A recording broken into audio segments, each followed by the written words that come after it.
It's my great pleasure to introduce an old friend of mine. He was in the military. Unfortunately, he was in the RAF and I was in the army, but that's his fault. Richard Parlour, who's the CEO of Financial Law Markets International. And he's presented at this conference over many years, and I'm delighted that he's come back. He actually took me out for a few wines last night, and I'm still suffering a bit. But Richard, it's good to have you aboard. And he's going to talk about cyber resilience, the empire strikes back. I'm fascinated by the title, Richard. Welcome. Well, good afternoon, ladies and gentlemen. I hope you're well refreshed and you've got all your blood sugar levels up for a really snorting sort of presentation from a lawyer, of all people. I mean, what could be better after a gorgeous lunch that we've just had? So anyway, I'm going to focus on the empire striking back, which by which I sort of mean some of the policy side. So as well as looking at some of the legal side, I do a lot of cyber espionage kind of related stuff and trying to get monies back for people who've had them taken away. So I've got a slightly different angle this afternoon. Well, from the policy side, I think we need to, first of all, remind ourselves of the technology trends which are coming up in 2022. So I'll split them here into angels and demons.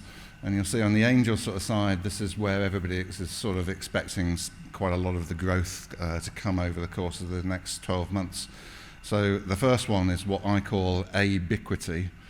So a play on ubiquity with AI becoming everywhere. And some of you will probably understand far better than I what on earth OpenAI GPT-4 language is. That hasn't quite hit the legal profession yet, but apparently is pretty important. And then we're getting into EAS, so everything as a service, pretty much mass digitization, which has been really enhanced by the pandemic. But hopefully a bit more in the way of transparency and governance and accountability, particularly when we're looking at tracing criminal monies into cryptocurrencies, which are quite hard to penetrate. Although we're meeting some great success actually with in relation to certain elements like Bitcoin, for example.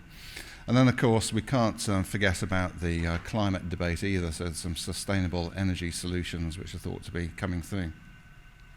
The problem with angels is that there's usually quite a few demons hanging around in the background as well. So everything which is an opportunity for business is also seen as an opportunity for Mr. Criminal. And the top one there, so AI, we're starting to see quite a bit of criminal AI come through. And deep fakes are getting so real. I've relabeled them real fakes.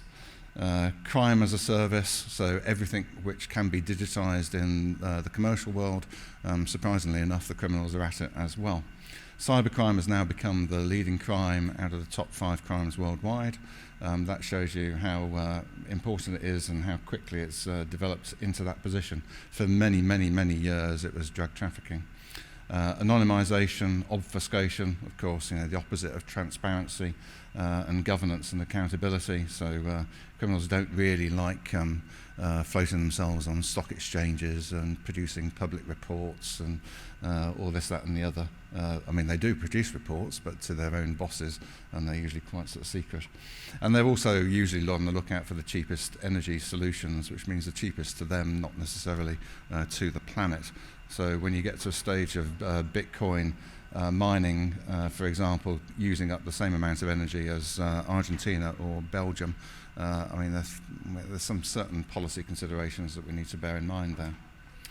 Allianz, which is Europe's largest insurance company, based over in Germany, produces a list of the top 10 business risks every year, having done a survey of usually about a couple of 100,000 business leaders. And for 2022, cyber is at the very top. Some of the ones I've put in green on the slide, those are the risers, the ones going up the table.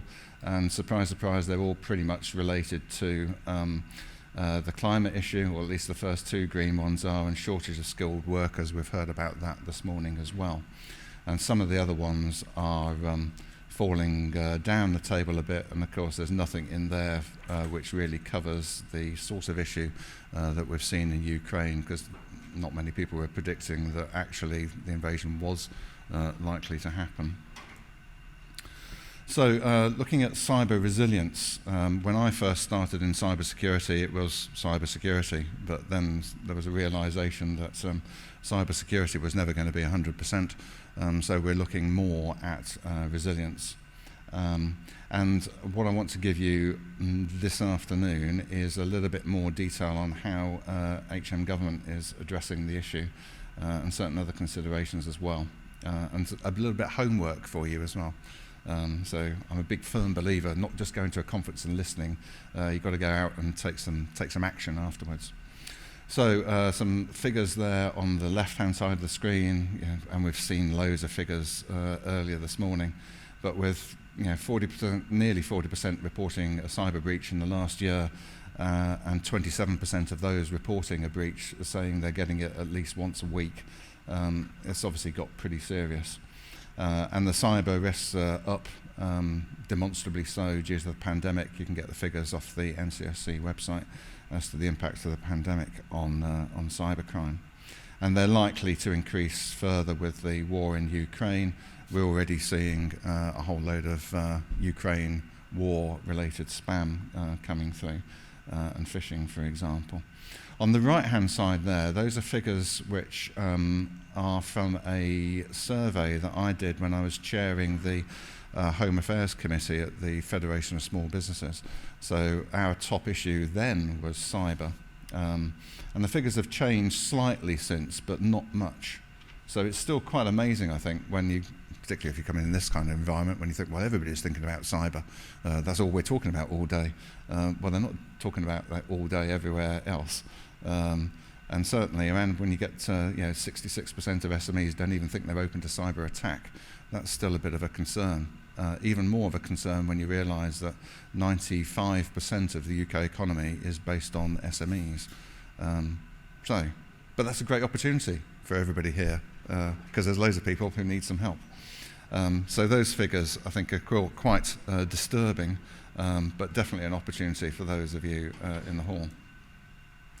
So UK cyber resilience steps. There are a couple of documents which the UK government has just released.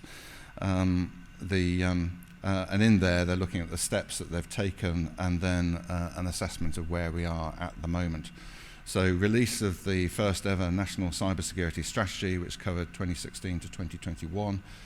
They've just released the updated version of that, which is going to cover 2022 to 2030, so a bit longer. And you think, well, cyber's developing so quickly, how do you think you're going to be able to cover an 8-year period in that? But anyway, at least people are thinking about it.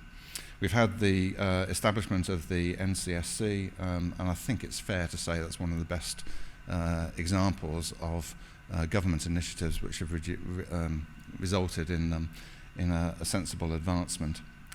GDPR, everybody knows about GDPR these days, even if they're not doing much about it. Data Protection Act. Why am I talking about data protection in relation to cyber? Well, the reason is because in legal terms, that's where the policy people have decided to put the emphasis. So there was a big sort of, do we need some new cybersecurity laws? And there was a, oh no, not any more laws, for goodness sake, can't we just hang it on to something else we've just done? Cyber is all about data, so we'll hang the cybersecurity stuff onto the data initiatives. And the same has happened in Europe as well. So we've also ended up with the NISR regulations in 2018. So what's the assessment? Well, the assessment is we've taken some good steps, but we're not really delivering either at pace or at scale. And the government needs to be more proactive about this to make sure the message is out there to these SMEs properly. And that's a word I don't really like as a lawyer, interventionist. If you end up with this is the government solution, it's quite often a bit wide of the mark, and you can't have a solution which covers every single aspect of UK economy. So we'll have to wait and see what they really mean by interventionist. They're very fond of pillars in government. So here are the 4 pillars of cyber resilience looking forward. So the first one is foundations, and then we're looking at capabilities, some of which we've discussed during the course of this morning, and then market incentives as well. Now, I found this one particularly interesting because when I was at FSB, I got invited onto the DCMS cyber experts group, and I thought, well, that's a bit interesting, being a lawyer, put on a cyber experts group, but you do need some legal policy input, and that was basically because I got the FSB element. But I do quite a bit of work on compliance, and compliance is really, to my mind, more about alignment of business objectives with legal and policy objectives as well. Compliance has got a really bad name, and it's a horrible, horrible word for a start. It's got all sorts of implications or images from Putin-esque types of compliance enforcement through to Miss Whiplash. So, what exactly is compliance going to be about in government terms? Well, on the incentive side, I said, well, what have you thought about in terms of incentives at governmental level? And I was thinking, well, maybe this will be quite a bit of extra funding which people will be able to access.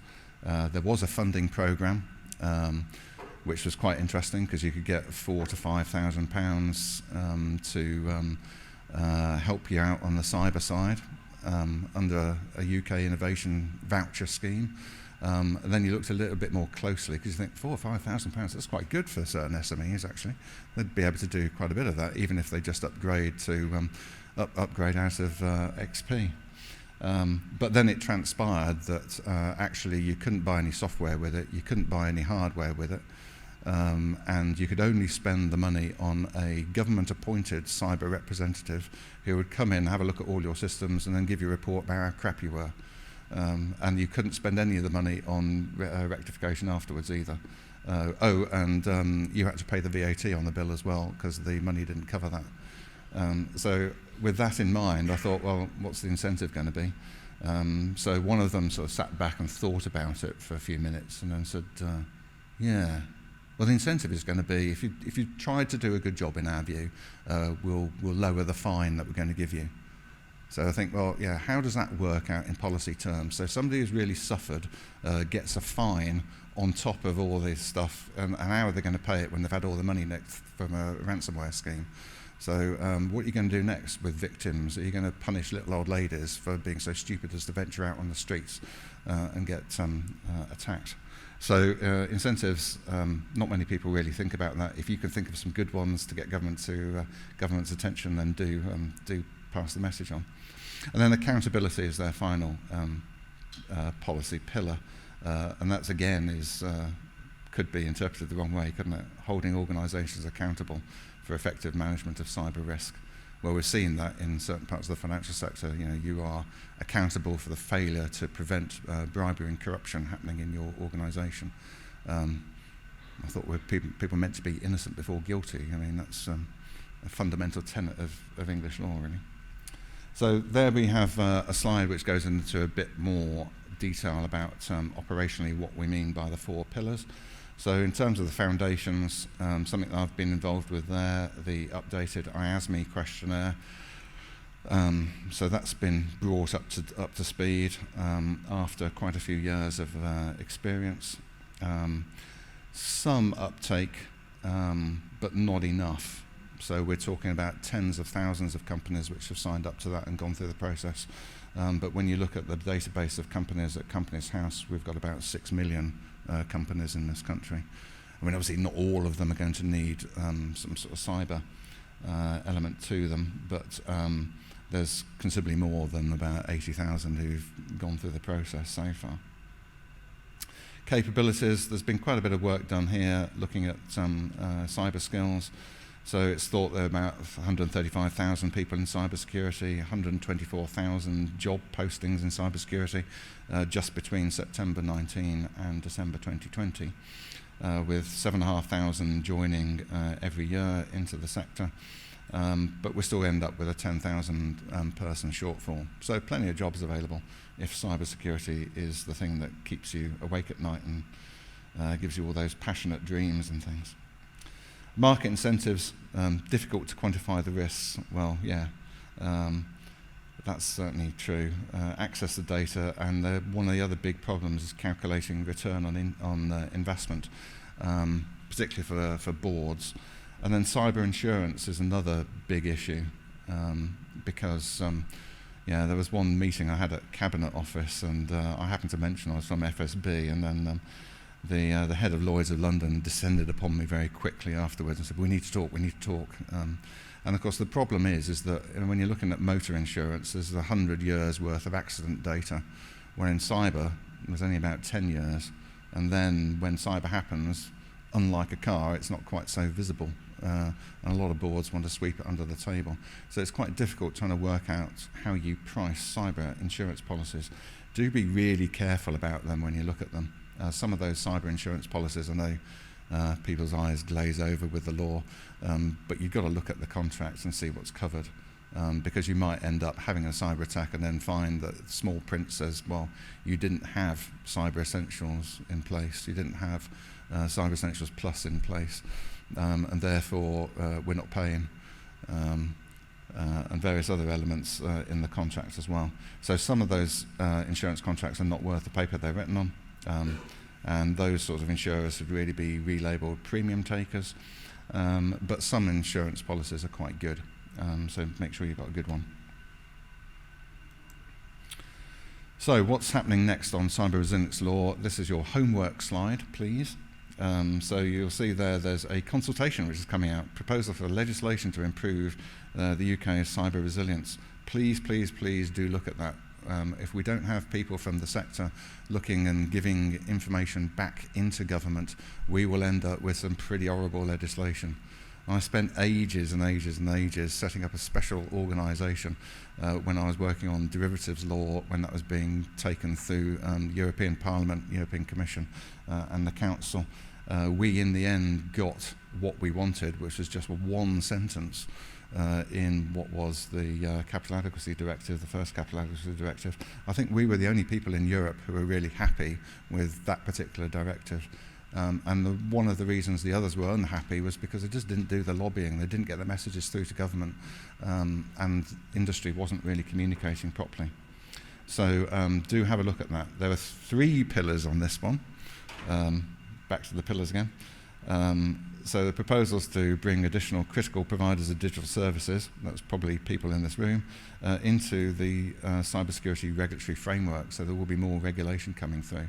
And one of the reasons for that is because, and I've suffered from it myself this morning, as a lawyer sitting there, I'm not as au fait with some of the latest sort of terms which some of the presenters have been using who are really technical from my perspective, and therefore there's not much transparency. So that's one of the big issues for SMEs, is saying, well, okay, there's all these people offering me services, but what exactly do I need? Who's the best at doing it? And what is my sort of cyber estate which I need looking after and some help with? And that's quite difficult from an SME perspective to work out what they really need. Pillar 2 is proposals to future-proof the existing cybersecurity legislation. And I looked at that and I thought, as a lawyer, future-proofing? Come on, you know, UK Parliament is not short of wanting to stand up and introduce loads of bills, and each government says, oh, look how many bills we're putting through Parliament, isn't this wonderful, it shows how effective we are.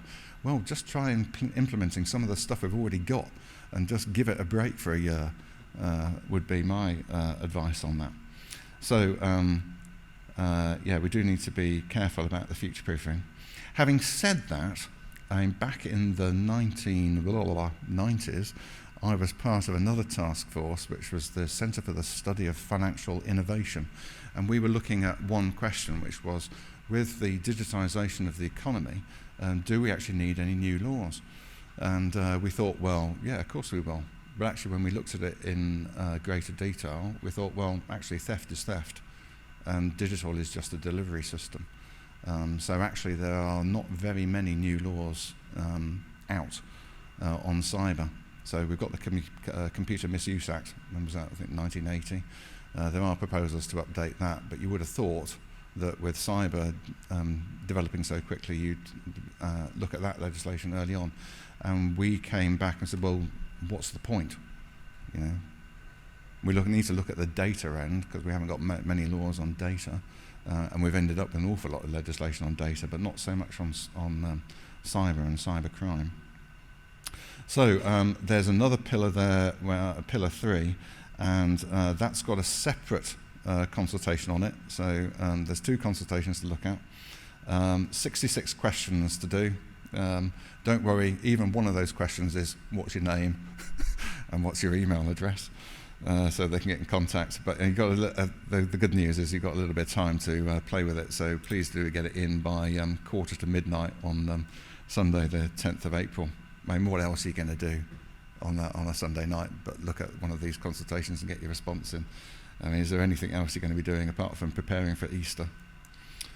So I wanted to quickly look at AI, because this is another growing field. This is CAI, what I term criminal AI, and this is the results of some work which has been carried out by University of London, University College London, and together with people from law enforcement and cyber and so on. And what we've been doing is looking at what are the sort of AI-related crimes coming through and trying to put them into areas of high concern, medium concern, and low concern. So here you are, high concern, things like deep fakes. Well, those are already out and we know a bit about those. And they're getting much, much more realistic. Driverless vehicles as a weapon used by terrorists. I mean, what a dream solution for somebody from Al-Qaeda or IS to go and get a driverless vehicle, program in it, and stuff it full of a couple of human dummies loaded with explosives, and just send it to the bull ring just around the corner here. Dream come true. So we do need to combat that kind of AI. Tailored phishing, disrupting AI-controlled systems as well. We've seen that particularly in health, which is absolutely diabolical, to be perfectly honest. Large-scale blackmail, well, yeah, AI really does help on that. And AI authored fake news. Everybody's concerned about fake news. Where is the truth? I mean, that's something I've been struggling with all my career. That's what lawyers are there for, to try and find out what the hell the truth is. And everybody thinks they're speaking the truth, but actually, what is the real truth rather than somebody's opinion on it? It's quite a challenge. We look at moderate concern AI crimes. So we've got things there from misuse of military robots. And of course, people are focusing on that in terms of what's going on in Ukraine. But when you look at some of the futuristic plans coming through, like drone swarms, where you'd have very tiny drones which are capable of taking out individuals. If you had a swarm of those coming into this conference, you could eliminate everybody here, and each one would be targeted by AI. I mean, absolute nightmare situation. So we do need to watch about this. Snake oil, that sounds a bit odd, doesn't it, in an AI term, but what this really means is AI washing. A survey done by IBM recently into AI projects listed around the UK could find no AI presence in 50% of them. So this is a bit like when you go to the supermarket and it's organic bananas. Oh yeah? Are those really organic, or that's just a label put on to increase the price that I've got to pay you for them? So same issues with AI as well. And a number of other elements there where we're looking at moderate concern. I see that one of the, did I see it in that one? Yeah, moderate concern from my perspective at the bottom. How come manipulating financial or stock markets is only moderate concern? For goodness sake, has nobody learned anything from 2008? So anyway, this was an academic sort of forum where they probably didn't have enough people in from financial markets. Low concern, I mean, I don't think that's a low concern, do you? A burglar bot. So you've got these small robots you can drop through the letterbox, and then they go and hunt down where you've put your keys, and then sort of creep out the letterbox again. Change your letterbox over would be my defence mechanism there, and various other elements too. It's not just happening at UK level, but also at EU level. This is still important to look at, despite the fact that Brexit has happened. We can't ignore the rest of Europe. In fact, Europe is like the sun, if you like, and we are one of the planets, because that is where the centre of commercial gravity has gone as a result of Brexit. So we will still need to look at things like the Digital Markets Act, which has just come out, the Digital Service Act has just come out, DORA, not some attractive woman in a Belgian bar, but the Digital Operational Resilience Act. And then there's a declaration of rights and principles to guide the digital transformation into 4 pillars. The Europeans like pillars just as much as we do. In this case, it's skills, government, infrastructure, and business. And then we've got this high-level expert group on AI guidelines and requirements. Quickly run through that. This is probably about the most advanced area that I've seen on AI regulation, ethics, compliance worldwide so far. Europeans have been spurred on by this as a result of the data general of GDPR. So last year, for example, looking at GDPR, there were more conferences on GDPR in the US than there were in Europe. Europeans think, great, at least we're getting our law across, despite the fact that in digital terms we've ended up with 2 hemispheres, one American, one Chinese, and there's not really much in the way of European digital industry, which is independent and of great note. Nothing like the huge companies that we've got swanning around California or indeed in China. Anything we build tends to get bought out by the Americans. But anyway, we've got these ethical guidelines there, lawful, ethical, and robust is what the European view of it is, and then certain key AI requirements. So despite the fact that you've got AI, we do need to see a bit of human agency and oversight. And this is a real problem, actually, because every conference like this I go to, and I go and see one of the vendors, and they say, oh, yeah, it's great, we've got this fantastic AI model. I said, well, how does that work? Oh, it's all very hush-hush. We've got loads of patents about it. We can't tell anybody about it. I said, but that's going to make a decision, isn't it? Oh, of course it does, of course it does. I said, and that's going to impact people, isn't it? Yeah. And sometimes it'd be good, and sometimes people will feel shut out. And then what happens then? So they've lost access to something or other, might just be a mistake in the algorithm, and they'd like a bit of legal redress. And I don't think any court or any judge that I know is going to take much notice of you trying to be quiet about your algorithm. So you'd better make sure that your algo has got a lot of ethical backup to it. And of course, you talk to software developers, and that's sort of not really part of their considerations, to be perfectly honest. So we are moving over to a digital transformation. We've seen the agricultural revolution, we've seen the industrial revolution, the digital revolution is the one that we're now coping with the most. And that's a massive transformation. And this is an area of sort of psychology as well, which is not really looked at. This is how the law works, really. And we need to be careful about this, because when you're looking at transformations in the commercial sector, 80% of them usually seem to fail. So we need to have a plan and get over this shock of fight, flight, or fright, retraining and incentives as well. A load of elements of transformation psychology there, so look at these when you're doing your digital projects as well, from the human element, and build these into how you're going to get your digital project sorted and accepted and working properly and effectively. This really is important for cybersecurity. And to make it much more effective and efficient, use these new methodologies. So OKRs, these are what have driven these big corporations in America. And benefit cost analysis, very important. And then look at how you use the alignment forces effectively. So this is authority, behavior, controls, distortion, and error. These are the reasons why people comply with legislation and regulation, policy, and everything else, and why they don't. If you haven't covered these, surprise, surprise, if you've got a few problems in your system delivery. And my final thing, because I put this in because the Colonel and I have got a bit of a military background, and 3 lines of defence, and nobody's This is Topolčany Castle in Slovak Republic, which is the best example of medieval castle building in Europe.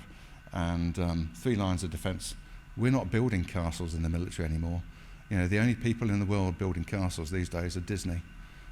This is not a methodology that works, but this is what the financial sector regulator demands, and this is what the cyber area people are saying, oh, that's good, isn't it? No. Fortunately, we saw all that stuff about mesh earlier. So what we need, and this is a bit of an unfortunate slide because this is a Russian integrated air defense system, but this is how the military works. Any military works properly these days, and this is how you need to set up your cybersecurity defense. So you look at all your assets, work out how they communicate, and build them all together. Don't do it in lines of defense. It does not work. It's easy for the attackers to get through. So your next steps are really, from my mind, refocus your agenda, start using these new project tools, so I haven't had time to explain them in greater depth, plan and take action. And the action from today, your homework is, please tell government what they really need to know. Otherwise we'll end up with a load of laws, which we hate. And if you want any more input, then do feel free to get in touch. Thank you very much. Thank you.